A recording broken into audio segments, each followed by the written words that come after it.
주님 감사합니다. 분주한 한 주를 우리가 살아왔습니다. 크고 작은 일들이 참 많았지만 잘 견디고 잘 버텨서 지금 이 자리에 나오게 되었습니다. 주님이 나와 함께 계셔서 참 감사합니다. 주님이 내 곁에 계셔서 늘 힘이 납니다. 그 믿음이 없었다면 지난 한 주간도 몹시 힘들었을 텐데 주님 주시는 힘으로 여기까지 올 수 있었습니다. 이 아침 또다시 우리 주님의 도우심을 간구합니다. 나의 주인 되시고 구원자 되시는 주님, 연약한 당신의 종, 주님만을 의지하는 당신의 제자들이 주님 앞에 나왔습니다.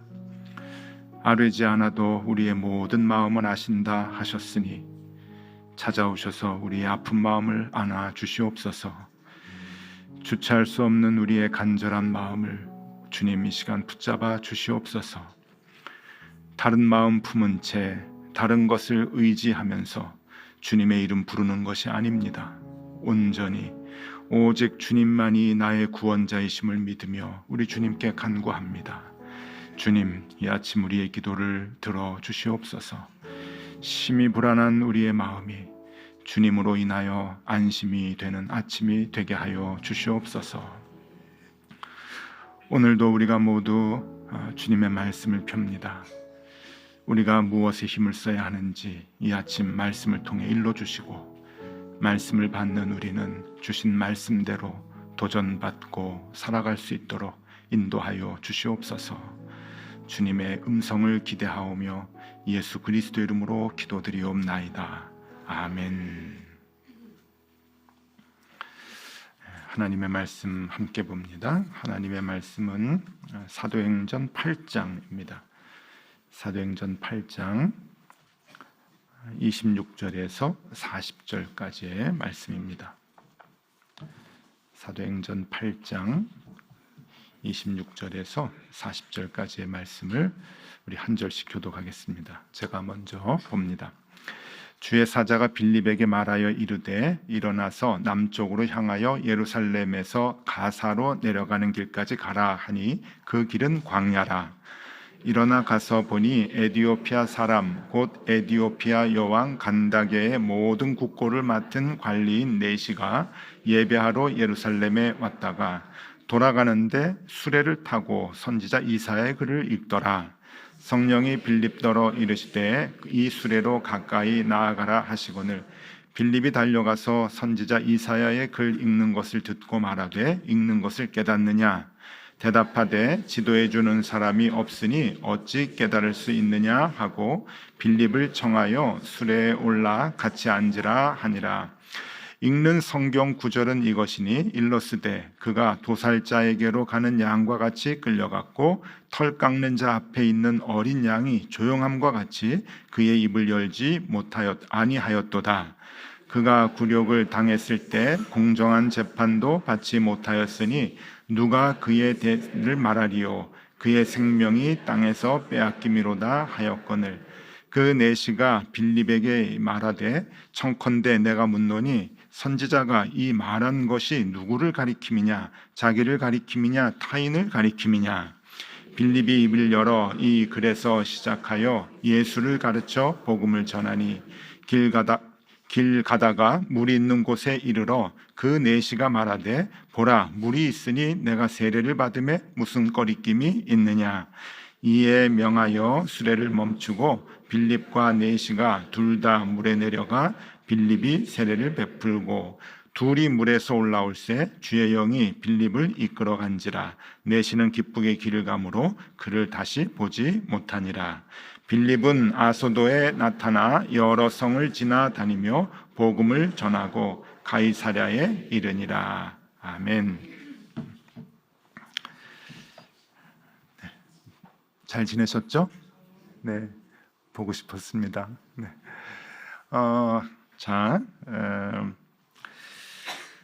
오늘 이제 빌립이 에디오피아 네시의 그 이사야 말씀을 이제 풀어주면서 그가 이제 세례를 받게 되는 우리가 잘 아는 내용이 이제 나오게 됩니다. 이걸 좀 이렇게 설명하기 전에 요새 참 마음이 조금 무거운 게 좀 있어요. 뭐가 무겁냐면은 여러분들도 다 느끼시겠지만 이렇게 전도가 자꾸 이렇게 막히잖아요. 우리 교회와 예수 믿는 사람들 때문에 전도가 많이 이제 막히는 게 좀 안타깝습니다. 왜 전도가 막히는가? 우리 막연하게 이제 생각을 하지만 제가 조금 정리를 해보면은 국내의 요인과 국외 국제적인 요인이 이렇게 있겠다 이렇게 생각이 드는데, 이제 국내의 요인으로는 역시 교회의 세속화가 전도를 가장 이렇게 막는 요인이 아닌가 생각이 듭니다. 잘 알듯이 이 대형 교회들의 담임 목사직 세습은 말할 것도 아니고, 요즘은 이렇게 정치와 결탁이 돼서 교회가 대통령을 뽑으려고 하고 또 교회가 자꾸 국회에 들어가려고 하고 하는 이러한 그 모습들이, 이게 이 교회의 본연의 모습을 자꾸 이제 벗어나니까 이 사람들이, 특히 젊은이들이 교회를 너무 싫어하는 거예요. 그러니까 교회가 자꾸 이제 본연의 모습들을 간직하고 이 본연의 이 모습으로 이게 선교하고 활동하고 이제 그래야 되는데, 늘 교회가 안정을 찾으려고 하고, 교회는 안정을 찾으려고 하는 데가 아니거든요. 근데 교회가 자꾸 안정을 찾으려고 하고 돈으로 모든 일을 하려고 하고 크기와 힘으로 이제 그 교회의 힘을 얻으려고 하니까, 여러분 이거는 완전히 전도와 선교에 역행하는 길입니다. 이게 좋은 것 같고 교회가 성장하는 것 같고 힘을 얻는 것 같지만 아닙니다. 그건 교회가 망하는 길이죠. 그걸 이제 잘 몰라요. 그 다음에 이제 또 하나는, 저 이스라엘이 참 골치 아파요. 저는 성경에서 자꾸 이스라엘 이렇게 우리가 얘기하고, 하나님이 이스라엘 백성을 끝까지 지켜주시고 인도해 주신다라고 하는 그 우리에 대한 그 하나님의 마음을 이스라엘이라고 하는 대명사로 이렇게 얘기를 해주는데, 그래도 지금 이스라엘이 하는 일들을 보면 참 불편한 거예요. 그래서 참 성경에서 이스라엘을 얘기하는 것을 교회에서 하나님의 자녀다, 하나님이 택하신 민족이다라고 하는 그 얘기를 하는 게 자꾸 이렇게 엇박자가 나니까 이게 너무 이렇게 불편합니다. 근데 이게 이제 어디에서 일어나는가라고 하면은, 여러분 이게 다 예수 그리스도를 제대로 알지 못하는 데서 나타나는 거예요. 한국 교회든 이스라엘이든 예수 그리스도가 누구신지, 예수 그리스도가 어떤 분인지를 분명히 알게 된다고 한다면 우리 교회가 바로 서게 되고 그리스도인들이 바른 삶을 살아갈 텐데, 여러분 이스라엘은 아직도 예수님을 알지 못하잖아요. 유대교는 아직도 예수님을 알지 못하니까 여전히 힘으로, 여전히 자기네들의 능력으로 모든 일들을 해결해 나가려고 하고, 때로는 사람들까지 죽이기도 하고 원수지간을 풀지 못하고 계속 갚으려고 하고 하는 그러한 그 모습들이 이제 나가는데, 한국 교회도 마찬가지죠. 예수 그리스도의 그 심성을, 본질을 모르니까 자꾸 돈에 의지하고 크기에 의지하고 안정감을 찾으려고 하고, 안정감이 하나님의 축복이라고 얘기하고 그렇게 이제 가르치고, 교회도 그렇게 가고 있습니다. 여러분 예수 그리스도가 어떤 분입니까? 예수 그리스도는 우리에게 십자가를 알려주신 분이에요. 교회의 심볼이잖아요. 우리 신앙의 가장 기본이고, 십자가는 죽으심이고, 죽으심은 희생입니다. 거기에서 부활이 일어나는 것이고, 그래서 승리가 일어나는 것이죠. 십자가는 낮아지는 것이고 십자가는 작아지는 것입니다. 그런데 그것이 낮아지고 작아지는 것이 아니라 하나님이 높여주신다고 분명히 약속해 주셨잖아요. 그러니까 우리는 십자가의 죽음과 희생과 낮아짐과 작아짐을 추구해야 되는 거죠. 그리고 우리를 높이시는 것은 하나님이시죠. 그게 바뀌면 안 돼요. 그게 바뀌면, 주님이 자꾸 낮아지셨잖아요. 작아지셨고 우리는 자꾸 높아지려고 하고, 이게 주객이 바뀌면 안 되죠. 그래서 이 그 본질을 우리가 찾아가야 합니다. 근데 이 가장 중요한 예수 그리스도를 자꾸만 이제 놓치는 겁니다. 주님이 우리에게 분명히 명령하셨죠. 우리 볼까요? 빌립보서 2장 5절에서 11절까지. 빌립보서 2장 5절에서 11절. 굉장히 중요한데 여러분 우리 같이 한번, 좀 길지만 같이 읽어보겠습니다.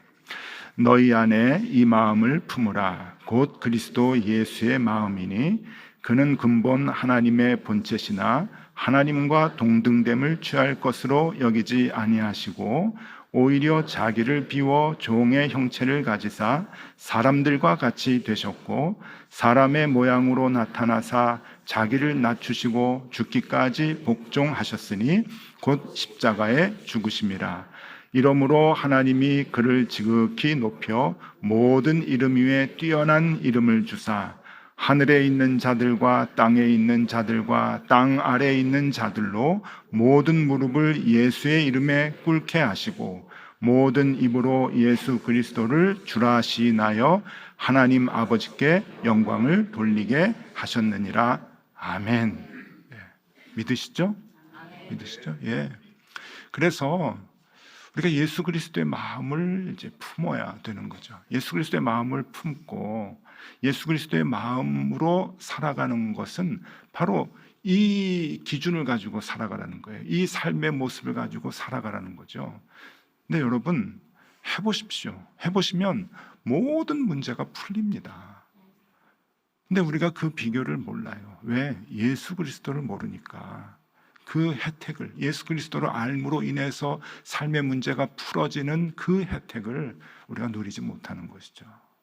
그러니까 우리가 복을 걷어차는 거예요. 예수 그리스도를 모르면 복 걷어차는 거죠. 저는 제 삶의 그 목회에 아주 중요한 기준이 몇 가지가 있는데 그 중에 하나가 그 장미의 이름이라고 하는 소설입니다. umberto eco, 이탈리아 그 볼로냐 대학의 철학 교수, 종교학 교수가 쓴 소설이죠. 15세기, 14세기, 15세기 이탈리아 북부의 베네딕트 수도원에서 있었던 그 종교 논쟁이 주된 건데, 로마 카톨릭의 교황이 보낸 추기경이 특사로 보내집니다. 베르나르도 귀라고 하는 추기경이 이제 올라가고, 그 다음에 윌리엄이라고 하는 떠돌이 수도사가 이제 같이 논쟁을 벌이는 거예요. 교회란 무엇인가, 예수란 무엇인가 하면서. 근데 거기에서 제 마음이 지금까지 참 뜨거운 그런 그 소설의 대목이 있습니다. 윌리엄 이 수도사가 이 추기경에게, 그 교황의 특사인 추기경에게 이렇게 말합니다. 예수 그리스도는 가난했다. 맞는 말이잖아요. 예수 그리스도는 가난했다. 그랬더니 베르나르도 귀라고 하는 이 못된 추기경이, 아주 화려한 옷을 입고 등장한 이 추기경이 뭐라고 하냐면은 네 말이 맞다. 예수는 가난했다. 그러나 그 가난한 예수를 전하기 위해서는 교회는 더 돈을 많이 가져야 되고 힘을 많이 가져야 된다. 그딴 소리를 해요. 가난한 예수를 전파하기 위해 교회는 더 힘이 있어야 된다는 거예요. 더 돈이 있어야 된다는 겁니다. 여러분, 이 두 가지 싸움이 지금까지 내려오는 거예요. 옛날에 가나안 땅에서 이스라엘 백성들이 바알과 싸웠던 것도 그 문제고, 그렇죠? 초대교회의 사람들의 갈등도 그 문제였고, 이 장미의 이름이라고 하는 이 소설의 문제도 그걸 다루는 거고, 오늘날의 신앙도, 오늘날의 교회도 이 둘 싸움입니다. 가난한 예수를 전하기 위해서 지금 교회는 더 많은 힘을 가져야 되고 더 많이 돈을 가져야 된다, 커져야 된다라고 주장을 합니다. 그런데 여러분, 그건 아니에요. 그건 예수 그리스도를 모르는 거죠. 예수 그리스도는 작다고 전해지지 않는 게 아닙니다. 낮아진다고 전해지지 않는 게 아니에요. 죽는다고 소멸되는 게 아니잖아요. 우리가 알잖아요. 작아질수록, 낮아질수록 더 많이 퍼지는 겁니다. 민들레꽃씨가 사람의 발에 밟히지만은 그 꽃씨가 다 흩어지는 것 같이, 여러분, 복음은 그렇게 흩어지게 되고 교회는 그렇게 생명력 있게 성장하게 되는 것이죠. 오늘 본문이 이제 그걸 얘기해 주는 거예요. 그거를 오늘 그 예수 그리스도를 아느냐 모르느냐의 차이가 얼마나 중요한가라고 하는 것을 얘기해 주는데, 여러분 오늘 본문과 내일 본문은 이제 사도행전 9장으로 넘어가는데 이 오늘 본문과 내일 본문에 두 사람이 이제 대조가 돼서 나와요. 오늘은 빌립이라고 하는 일곱 지사 중에 한 사람이 나오고 내일은 사울이라고 하는 이제 본문에 사람이 나옵니다. 사울은 이미 스데반 이제 죽을 때 옆에서 이제 쳐 죽이는 걸 이제 도왔던 그러한 그 혈기가 넘치는 청년이죠. 근데 여러분 아십니까? 오늘 이 집사 빌립도 열정을 가지고 복음을 증거하잖아요. 열정이 있어요. 그런데 사울도 열정을 가지고 하나님을 위해 일합니다. 맞죠? 우리 내일 본문 중에 사도행전 9장 1절과 2절 한번 볼까요? 사도행전 9장 1, 2절 제가 읽어드릴게요. 사울이 주의 제자들에 대하여 여전히 위협과 살기가 등등하여 대제사장에게 가서 다메섹 여러 회당에 가져갈 공문을 청하니 이는 만일 그 도를 따르는 사람을 만나면 남녀를 막론하고 결박하여 예루살렘으로 잡아오려 함이라. 알죠? 예, 사도 바울이 지금 바울 되기 전에 사도가 되기 전에 사울로 이 열정을 가지고 이제 예수 믿는 사람들을 잡아서 죽이는 일에 혈안이 돼 있었죠. 열정입니다. 누구를 위한 열정이냐? 여러분, 하나님을 위한 열정이에요. 이 사울이 교회를 파괴하고 예수 믿는 자들을 죽이려고 하는 그 열정은 하나님을 위한 열정이에요. 하나님 나라를 위한 열정이죠. 바리새인이잖아요. 하나님 열정적으로 믿었던 사람입니다. 그러니까 빌립의 열정과 사울의 열정이 무슨 차이가 있나요? 집사 빌립의 열정, 그 열정으로 인해서 하나님의 나라가 확장이 됐죠. 오늘 8장에서 이제 그걸 보여주잖아요. 그런데 또 사울의 열정에 의해서 무엇이 일어나는가 하면은 하나님 나라의 파괴가 일어납니다. 무슨 차이입니까? 예수 그리스도를 아느냐 모르느냐. 예수 그리스도를 아느냐 모르느냐. 그러니까 여러분, 우리가 예수 믿는다고 하면서 굉장히 중요한 거예요. 예수 그리스도를 제대로 알지 못하면 여러분들의 열정이 교회를 파괴합니다. 여러분들의 열정이 크면 클수록 여러분 하나님의 나라의 확장을 막게 돼요. 얼마나 무서운 건지 모릅니다. 그러니 그리스도인들은 무엇에 힘을 써야 되느냐? 사역에 힘쓰기 이전에 예수 그리스도를 아는 일에 힘써야 되는 거예요. 예수 그리스도를 알아야 바른 길로 우리가 그 열정을 사용할 수 있기 때문에 그래요. 그 예수 그리스도의 마음을 품어야 여러분 교회 안에서 봉사를 하든 교회 밖에서 선교를 하든 그것이 많은 열매가 맺혀져서 복음의 확장이 일어나는 거죠. 예수 그리스도를 모르고 예수 그리스도를 품지 못한 하나님을 위한 열정은 여러분 다 망칩니다. 사람을 죽이는 일에 불과하는 거죠. 우리가 경각심을 갖고 무서운 마음으로 두려운 마음으로 이 본문을 봐야 되는 거예요. 자, 오늘 주인공이 빌립인데 빌립이 누구인가 하면은 대체적으로 뭐 자세한 설명은 나와 있지 않지만 빌립은 이제 짐작하기로 추정하기로 누가복음 10장에 나오는 70명의 제자 있잖아요. 그 훈련을 받아가지고 2명씩 파송을 받잖아요. 그 70명의 제자 중 한 사람이었을 것이다라고 추정을 합니다. 그건 추정이고 또 분명한 것은 사도행전 6장 5절에 나오죠. 7명의 사람 일꾼을 세우죠. 나중에 이제 집사라 그렇게 이제 사도행전에서 표현이 나오는데 그 7명의 집사 중에 한 사람. 그러니까 스데반 다음에 이제 빌립이 나오잖아요. 이제 집사였단 말이죠. 그래서 이제 스데반이 이제 순교를 당하면서 예루살렘 교회에 처음으로 엄청난 핍박이 나옵니다. 그래서 핍박이 이제 있으면서 사도들은 교회를 지키고 교인들은 다 뿔뿔이 흩어지게 돼요. 살아야 되니까. 그런데 그것이 신의 한 수이잖아요. 그 뿔뿔이 흩어지면서 복음을 전하는데 그 중에 빌립의 행적을 사도행전에서 기록을 해주고 있습니다. 그래서 우리가 어제 그저께 이제 쭉 이번 주에 본 것이 이제 빌립이 사마리아 가가지고 교회를 세우는 그런 이제 역할들을 우리가 이제 봤잖아요. 그래서 빌립의 행적을 한번 보겠습니다. 지도를 좀 봐주시면은요. 집사 빌립의 전도 행적. 우리 집사님들 많이 앉아 계시면 도전을 좀 받으시면 좋을 것 같습니다.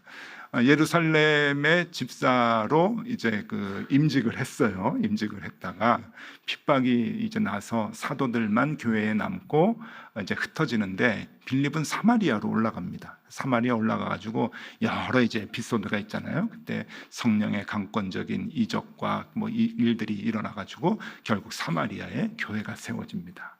성령의 능력으로 이제 교회가 세워지고 사도들이 사마리아에 올라가서 축복해주고 또 교회를 견고해주고 하는 그 일들이 이제 어제 본문까지 이제 나왔습니다. 그러다가 하나님께서 이제 빌립에게 가사로 내려가라. 이제 갑자기 그 하나님의 음성을 듣고는 가사로 갑니다.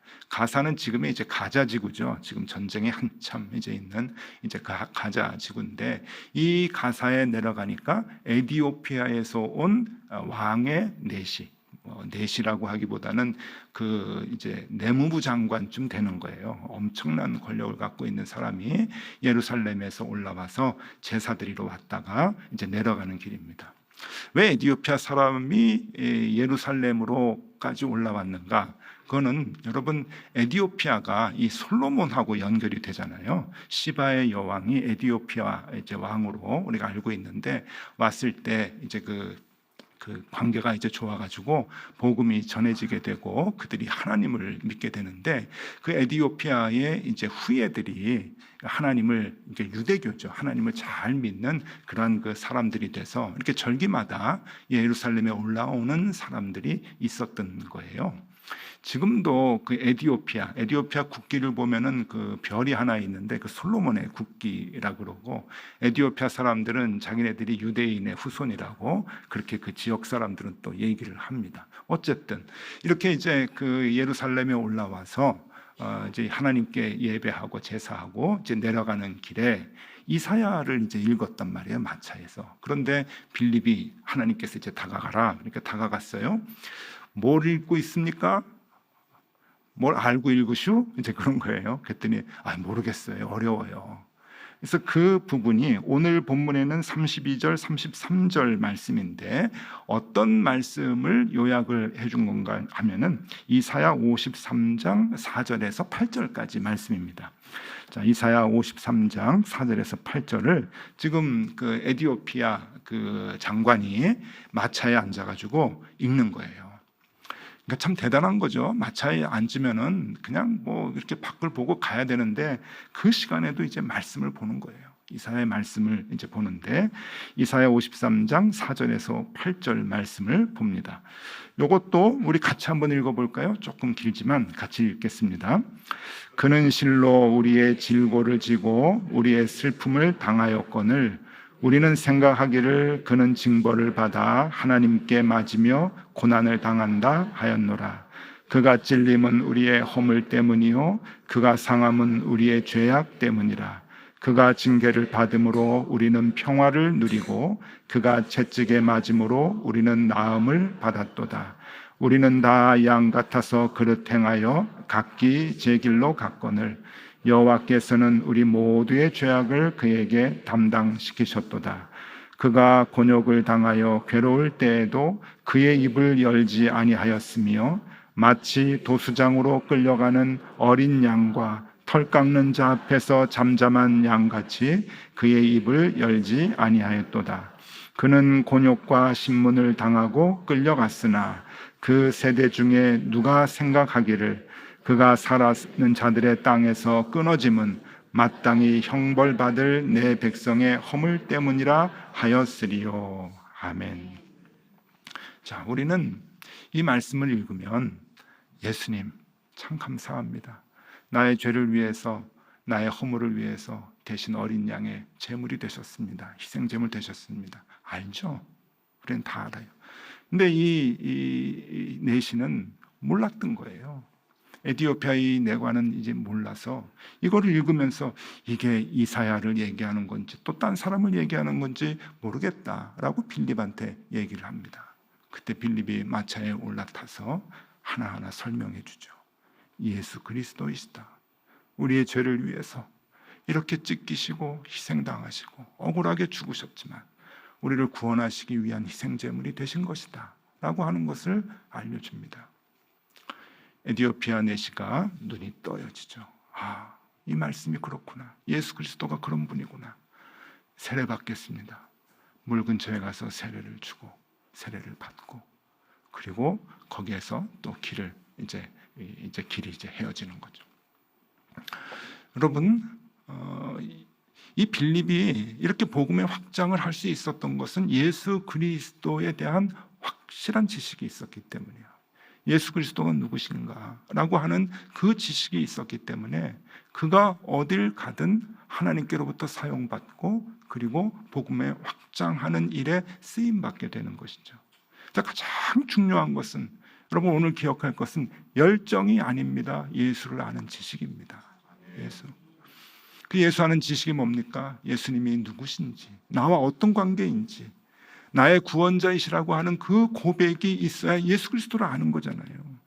나의 주인이십니다. 나의 구원자이십니다. 말로만 하는 것이 아니라 진짜 그것을 믿고 인정하고 삶에서 예수 그리스도를 의지하고 따라가는 것이 예수를 진짜 아는 것 아니에요?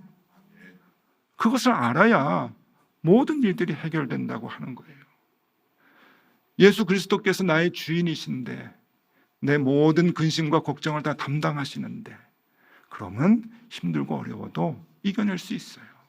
이겨낼 수 있어요. 예수 그리스도 부활하셨는데 우리도 그 부활의 첫 열매를 따라서 우리도 부활하는데, 그러면 죽음도 두려울 것 없지요. 그 지식을 아느냐 하는 거예요. 아느냐.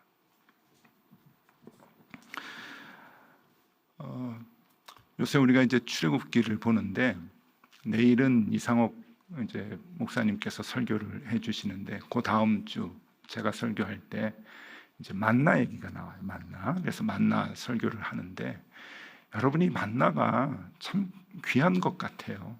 매일 먹어야 살아요. 매일 먹어야 살아요. 하나님께서 만나는 매일 부어주시는 건데, 우리에게 이 만나는 은혜인데, 은혜의 심볼 아니에요. 은혜의 심볼이 하늘에서 내려오는 만나인데, 여러분 이 은혜는 매일 먹어야 우리가 살아요. 옛날에 다 예수님 알아요. 옛날에 다 배웠어요. 나도 교리는 다 알고요. 신앙생활 한 지 지금 30년 됐는데 어렸을 때 다 배웠어요. 청년 때 눈물 콧물 흘리면서 나도 헌신했어요. 여러분 그거 다 소용없어요. 그런 고백은 우리를 부끄럽게 하는 겁니다. 예수 그리스도를 나의 구주로 고백하는 것은 오늘 해야 돼요. 오늘. 지금 해야 되는 거예요. 오늘 그 고백을 하고 내가 살아가야 되는 거예요. 어제 한 거는 소용이 없어요. 어제 만나는 끝났어요. 오늘의 만나를 또 우리가 먹어야 되는 거죠. 그 고백을 하고 그 주님과 동행하는 삶만이 여러분 복음의 확장에 쓰임받는 것이고, 그것이 아니면 여러분 자꾸만 갈등만 일으키게 되고 싸움만 일으키게 되고 하나님의 나라의 확장을 축소시키게 되는 거죠.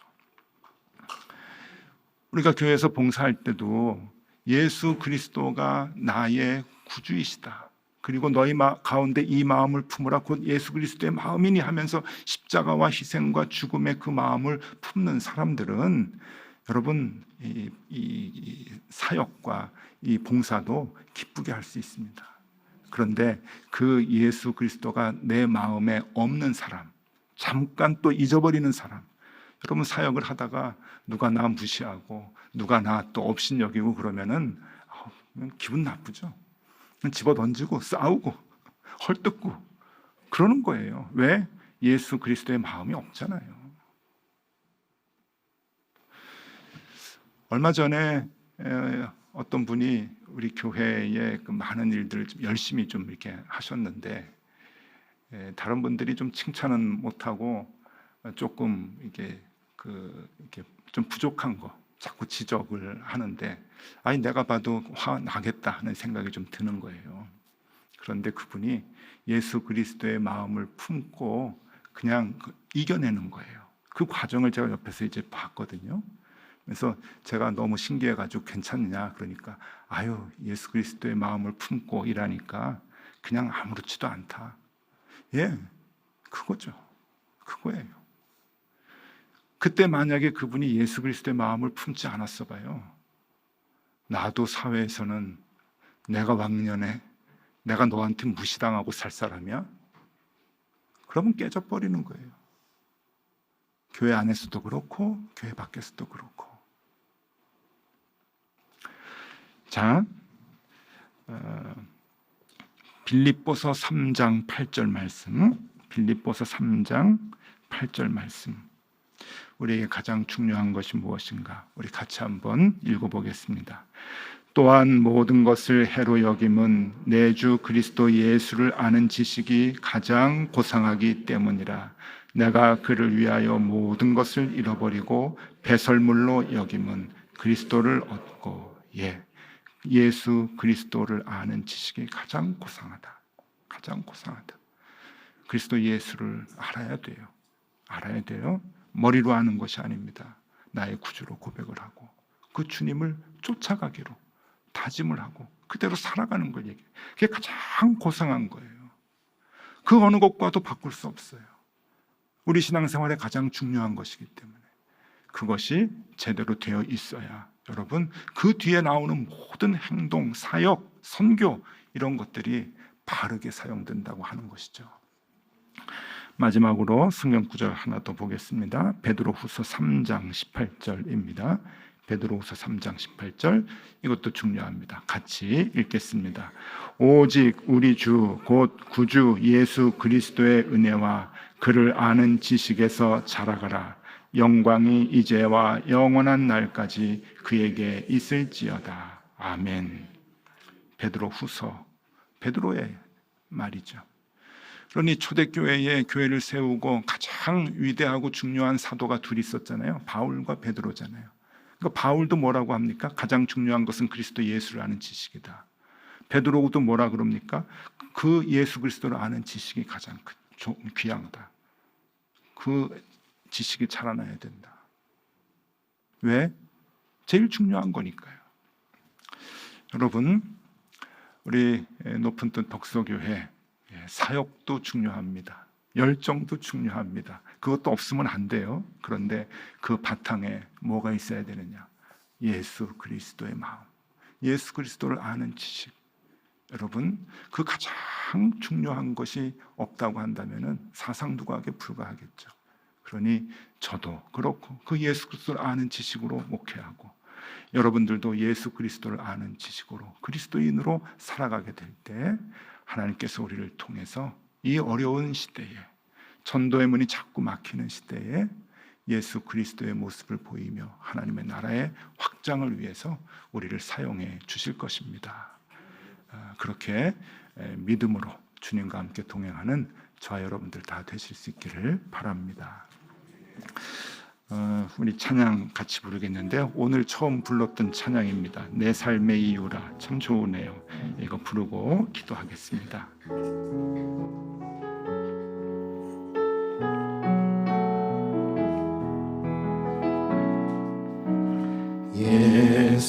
예수는 내 힘이요 나의 기쁨 내 참 소망 그 이름의 생명이 내 삶의 이유라. 내가 사나 죽으나 내가 사나 죽으나 그 이름을 위하여 내 모든 것 다 드리니 나를 받으소서.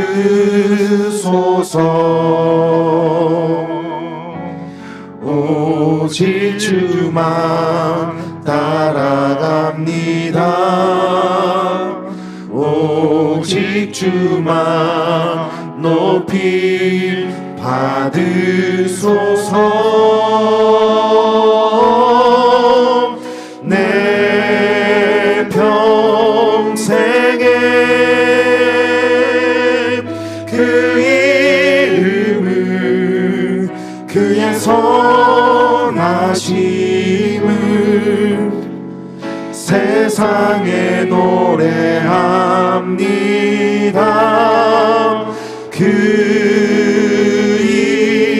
이름에 크신 능력 영원한 생명이 내 삶의 이유라. 내 평생에 내 평생에 그 이름을 그의 선하심을 세상에 노래합니다. 그 이름에 크신 능력 영원한 생명이 내 삶의 이유라. 주님, 우리가 날마다 주님을 만나게 하여 주시옵소서. 우리가 날마다 우리 주님과 동행하게 하여 주시옵소서. 주님 더 알기 원합니다. 주님의 마음을 더 깊이 품기를 원합니다. 하루하루 주의 은혜로 살게 하여 주시옵소서. 주님을 알지 못하는 열정은 교회를 파괴시킬 뿐입니다. 열정만큼이나 하나님 나라를 방해할 뿐입니다. 날마다 은혜 가운데 거하지 못하면 열정만큼이나 상처를 줄 뿐입니다. 주님 간절히 바랍니다. 우리 주님을 더 알게 하여 주시옵소서. 예수를 아는 지식이 가장 소중하다 하셨으니 주님 아는 지식이 더욱 깊어지게 하여 주시옵소서. 겸손히 말씀을 읽고 말씀을 듣고 예배에 최선을 다하는 우리가 되게 하여 주시옵소서. 예수의 마음을 품고 행하는 것이 전도요 선교인 줄로 믿습니다. 그 은혜 가운데 봉사하게 하시고 예수를 아는 지식으로 교회를 섬겨나가게 하여 주시옵소서. 간절히 기도합니다. 우리 교회에 빌립 같은 교우들, 스데반 같은 집사들 많아지게 하여 주시옵소서. 구주 예수 그리스도의 은혜와 하나님 아버지의 사랑과 성령님의 교통하심이 무엇보다 예수 그리스도를 아는 지식에 욕심을 내어 예수를 바로 알고 그 마음을 품고 살아 교회를 세우고 하나님 나라를 넓혀 나가야 할 높은 뜻 덕서교회 모든 교우들 위해 언제나 함께 하시기를 간절히 축원하옵나이다. 아멘.